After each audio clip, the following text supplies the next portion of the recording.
C'est le seul pays qui, après la crise financière de 2008, a essayé une refonte totale de ses institutions. L'Islande, une île de 330 000 habitants, s'est imposée comme l'un des lieux sur la planète où se réinventent des pratiques démocratiques. Des élections législatives se sont déroulées fin octobre et la gauche, en tout cas les écologistes de gauche, pourraient réussir à former une coalition. À Mediapart, on s'est dit que c'était l'occasion de revenir sur l'expérience islandaise et peut-être d'en tirer des leçons pour la vieille Europe en crise. Avec vous, Lionel Cordier, bonjour. Vous êtes doctorant en sciences politiques à l'université Lyon 2 et aussi à l'université d'Islande. Vous préparez une thèse sur les dynamiques sociales et politiques de l'Islande depuis le krach de 2008.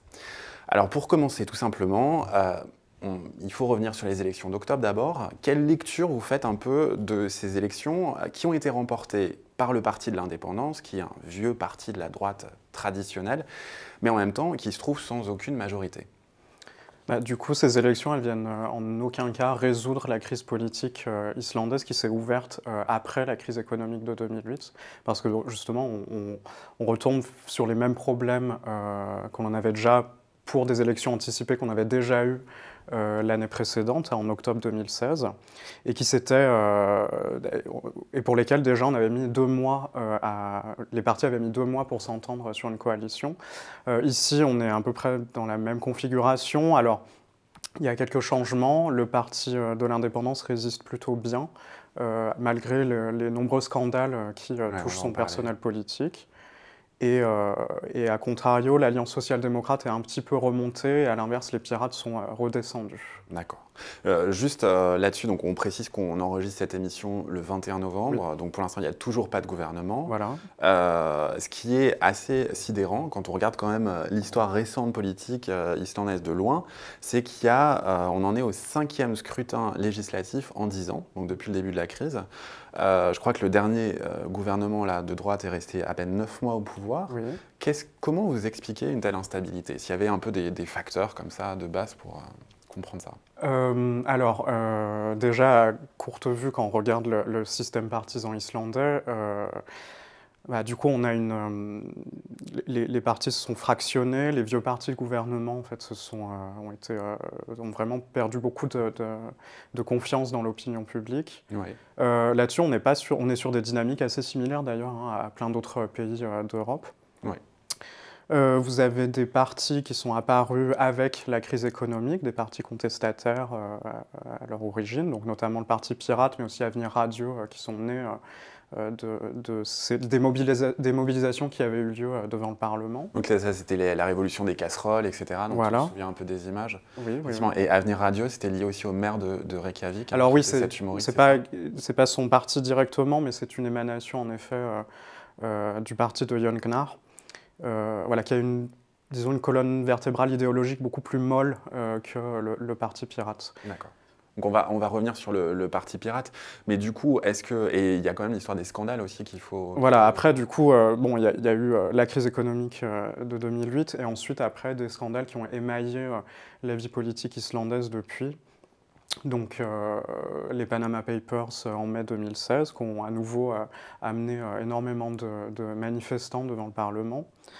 Et du coup, le dernier scandale, donc celui d'octobre 2017, avec cette fois le Premier ministre qui a couvert son père, qui protégeait à partir d'un dispositif légal un peu ancien, qui avait protégé un pédophile. Donc ça, c'est la chute du dernier, en effet, oui. Mais on reste toujours sur les mêmes... ce qui est intéressant, c'est qu'on reste quand même toujours un peu sur les mêmes thématiques. C'est-à-dire qu'il y a vraiment des exigences de transparence qui se heurtent du coup au comportement des élites politiques. Et du coup, une partie importante des électeurs islandais qui ne se retrouvent pas... C'est vrai que c'est ça qui est intéressant, on a aussi ces images en tête, donc vous l'avez dit, en avril-mai 2016, la sortie des Panama Papers, dans lesquels était cité le Premier ministre de l'époque. Oui. Et donc je regardais les chiffres ce matin, 26 000 personnes dans la rue, sur une population qui en fait 330 000, c'est-à-dire il y avait certains qui disaient que c'était la mobilisation la plus massive à l'échelle du monde, si on la rapporte à la population. Et c'est vrai que c'est une mobilisation qui se fait entièrement sur des histoires, des convictions éthiques. C'est pas des gens qui meurent de faim et qui se mobilisent parce qu'ils meurent de faim, mais là c'est vraiment sur des histoires de transparence de la vie publique. Est-ce qu'on est d'accord avec ça? Oui, après il faut vraiment se méfier de la focale médiatique aussi internationale qui a souvent tendance un peu à déformer ce qui se passe en Islande. C'est-à-dire? Déjà, il ne faut pas oublier qu'il y a aussi d'autres mobilisations hein, qui ont lieu, notamment dans le monde de la santé et de l'éducation, fréquemment, mais elles, du coup, qui ne sont pas du tout relayées au niveau international. Donc c'est aussi des projections, hein, mais qui sont normales des pays étrangers sur ce qui se passe en Islande, sur ce qui s'est passé aussi en 2008. Oui, voilà. Après, ça n'enlève pas le fait, en effet, que la question de la transparence et de l'exemplarité politique soit très, très, très importante aussi. Alors, je voulais qu'on en vienne au Parti Pirate, qui est une de ces formations un peu comme Podemos en Espagne, qui ont surgi avec la crise et qui sont des espèces d'objets qu'on a parfois du mal à comprendre depuis la France, aussi comme le mouvement 5 étoiles en Italie, dans des registres et des formes très très différentes. Mais il faut qu'on s'arrête là-dessus. Alors, c'est le parti notamment de Birgitta Jónsdóttir, je ne sais pas comment vous dites en Birgitta Jónsdóttir, mais il se trouve qu'elle n'est plus au Parti Pirate. Elle était la candidate jusqu'en 2016. Hein, voilà, c'est ça. Mais là, du coup, pour ces élections, elle est partie elle a quitté la vie politique. D'accord. Alors, on va revenir là-dessus, sur l'histoire du Parti Pirate, mais juste avant, donc, aux élections d'octobre, ils ont à peine eu 6 sièges sur 63 sièges, je crois, au Parlement national. Qu'est-ce que vous pensez de ce score? C'est une contre-performance ou c'était attendu? C'était plutôt attendu, donc, parce que les sondages, de toute façon, donnaient déjà voilà, cette descente pour le Parti Pirate. C'est plutôt... À la limite, c'est plutôt le score précédent du Parti Pirate qui a été assez étonnant, voilà, avec 10 sièges. Ce qui s'est passé a priori, c'est que l'électorat de gauche en Islande a l'air assez volatile et du coup passe fréquemment d'un parti à l'autre. Le Parti Pirate, du coup, avait engrangé aussi des votes de la part des déçus de l'Alliance social-démocrate. Et cette fois, il y a beaucoup d'électeurs voilà, de l'Alliance social-démocrate qui, cette fois, sont plutôt reportés sur le mouvement des Verts de gauche. Donc Verts de gauche qui sont arrivés deuxième. Voilà. Ça, c'est Catherine Jakobsdóttir. Voilà, c'est vrai que c'est surtout elle aussi qui est assez populaire en Islande et qui est normalement vue comme étant potentiellement une bonne première ministre. Mais du coup, il y a une difficulté là, qui a eu cette mobilisation sur les Panama Papers, sur des sujets sur lesquels les pirates sont très forts, sur la vie privée, sur Internet, etc. Comment vous expliquez que cette mobilisation n'est pas davantage soutenu la dynamique des pirates en Islande? Alors après, c'est de la même façon, il ne faut pas voir les partis islandais sont beaucoup plus comment dire, malléables, souples. Et de fait, l'Alliance social-démocrate et le mouvement des Verts de gauche a repris aussi des éléments qui étaient portés par le Parti Pirate. Donc ça, c'est intéressant aussi parce que du coup, il y a une diffusion à l'ensemble de la gauche islandaise. Donc notamment des réclamations pour avoir une nouvelle constitution, mais aussi une défense du système santé, une amélioration du système de santé islandais, qui est beaucoup critiqué. Et du coup, c'est des thèmes qui sont aussi repris par les autres partis. D'accord.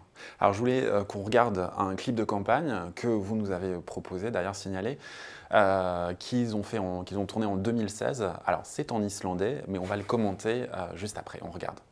Reyðmálið, vindrismálið, borgunarmálið, lekamálið, lökemálið, orkumálið, magma energymálið, einkavæðingin. Hey, tæklum spillinguna 29. október. XP. Alors Lionel Cordier, est-ce que vous pouvez déjà nous décrire, nous expliquer un peu ce qu'on a vu dans ce clip de campagne? Ce qui est intéressant en fait dans ce clip-là, c'est qu'il fait une énumération du coup des nombreux scandales qu'ont émaillé justement la vie politique islandaise récemment. Donc ça, c'est un clip de 2016.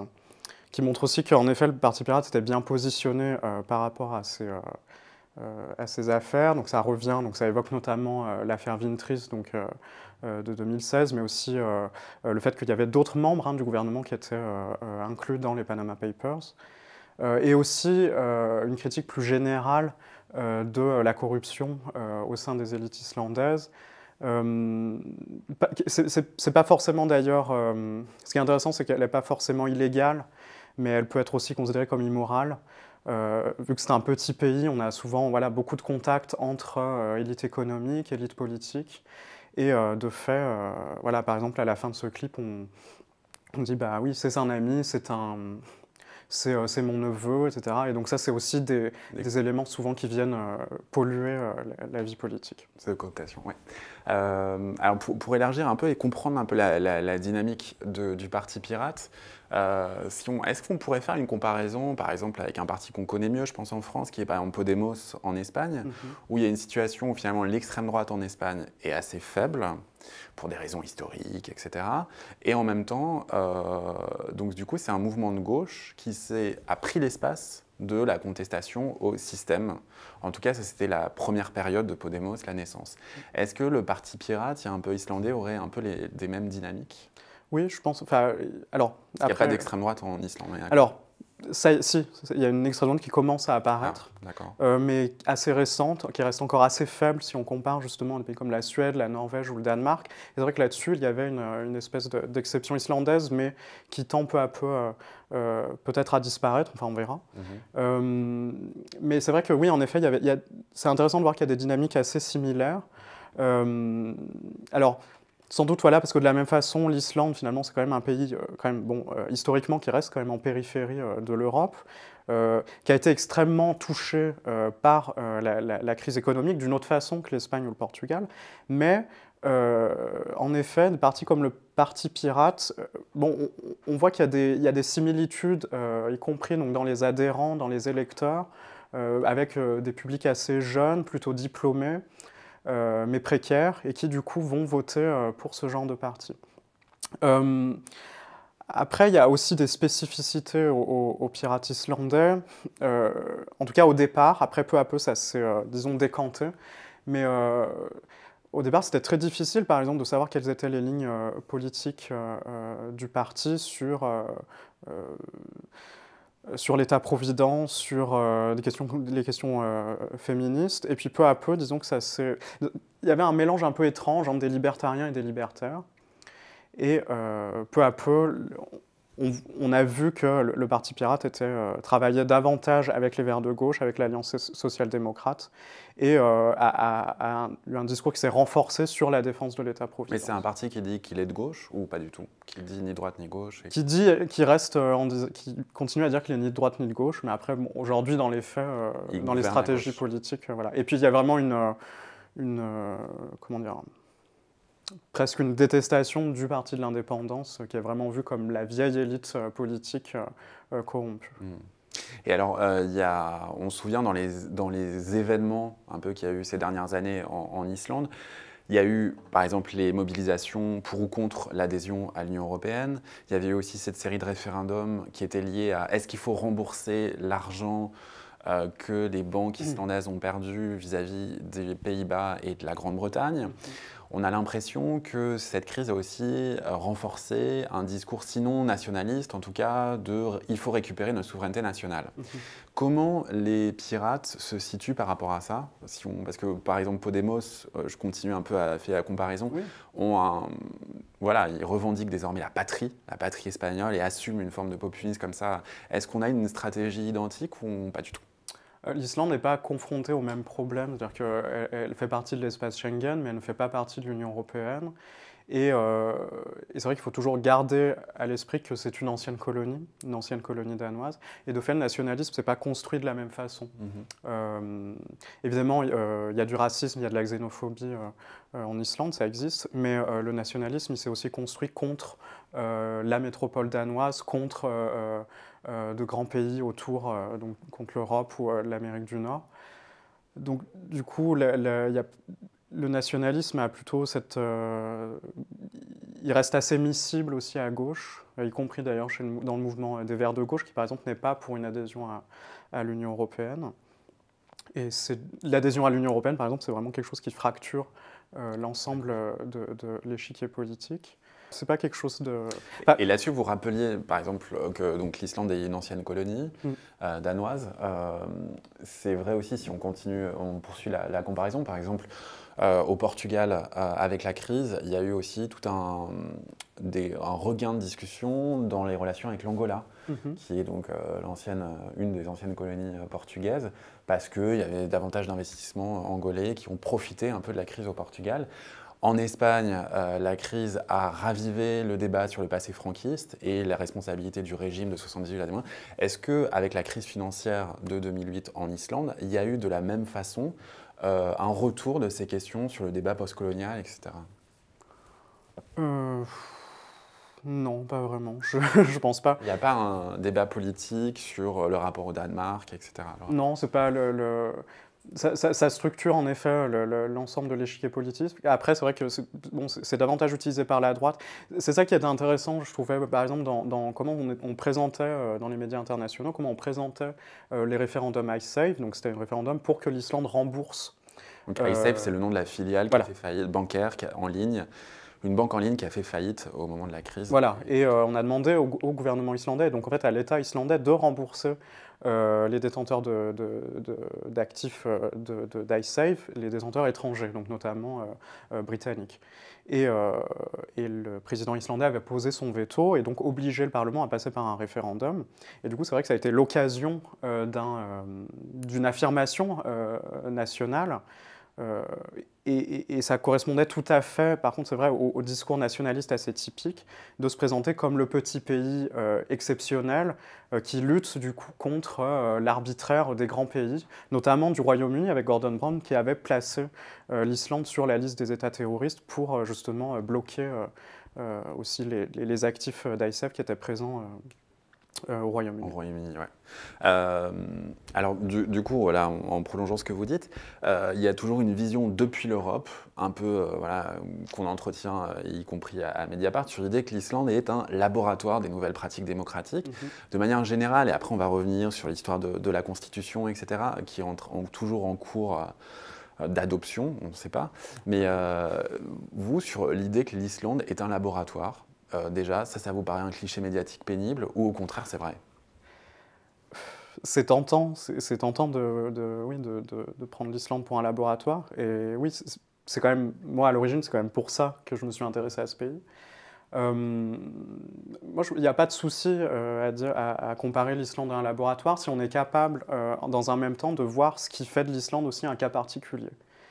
Et c'est en même temps en dégageant ce qu'il y a de particulier dans le modèle islandais, donc c'est vrai notamment la taille de sa population ou son passé, c'est en dégageant ça qu'on peut aussi regarder quels sont les facteurs plus généraux qui seraient potentiellement reproductibles à d'autres États. Mais c'est vrai que donc, vous disiez la population, donc 330 000 habitants, on est en gros sur la taille d'une grande ville française comme Nantes. Et souvent, c'est des questions qu'on se pose, c'est-à-dire est-ce qu'il n'y a pas un effet d'échelle qui fait que ces expériences, comme l'écriture d'une constitution, donc il y a eu à partir de 2011 des citoyens qui ont été élus pour écrire une constitution. Ce texte est plutôt radical sur certains points. Il n'est pas exclu qu'il soit adopté un jour, surtout si la gauche revient là au pouvoir. Mais en même temps, est-ce que tout ça est vraiment jouable à l'échelle, par exemple, de la France? Sur la question de l'échelle et la difficulté à reproduire des expériences? Le processus en tant que tel est tout à fait reproductible. C'est pas un... alors, sur certains points, non, parce que, par exemple, c'est vrai que pour la constituante, c'était une élection, donc le personnel politique ne pouvait pas se présenter à cette élection. Et du coup, c'était des personnes donc, issues comme on dit, de la société civile qui pouvaient se présenter à cette élection. Mais donc ça pose un certain nombre de problèmes en termes de critères sur l'accès à l'élection. Moi, j'avais été en reportage à cette époque en Islande, et il y avait tout un truc sur des contributions de citoyens qui alimentaient les débats par Internet, tout était web streamé, etc. Tout ça marche si on a 100 personnes qui alimentent, mais on imagine mal à l'échelle d'un pays plus important. Pas forcément, je veux dire, c'est tout à fait, canalisable en soi. Après, il faut quand même revenir. Comment ? L'écriture de la constitution, de la nouvelle constitution islandaise, on a souvent parlé de constitution Facebook, mais en fait Facebook joue un rôle assez mineur, comme Twitter d'ailleurs. Ce qui était plus important ou intéressant, c'était l'aspect assez public ou transparent des discussions de la constituante, qui mettait du coup en ligne les brouillons à mesure au fil du temps, les brouillons de la nouvelle constitution.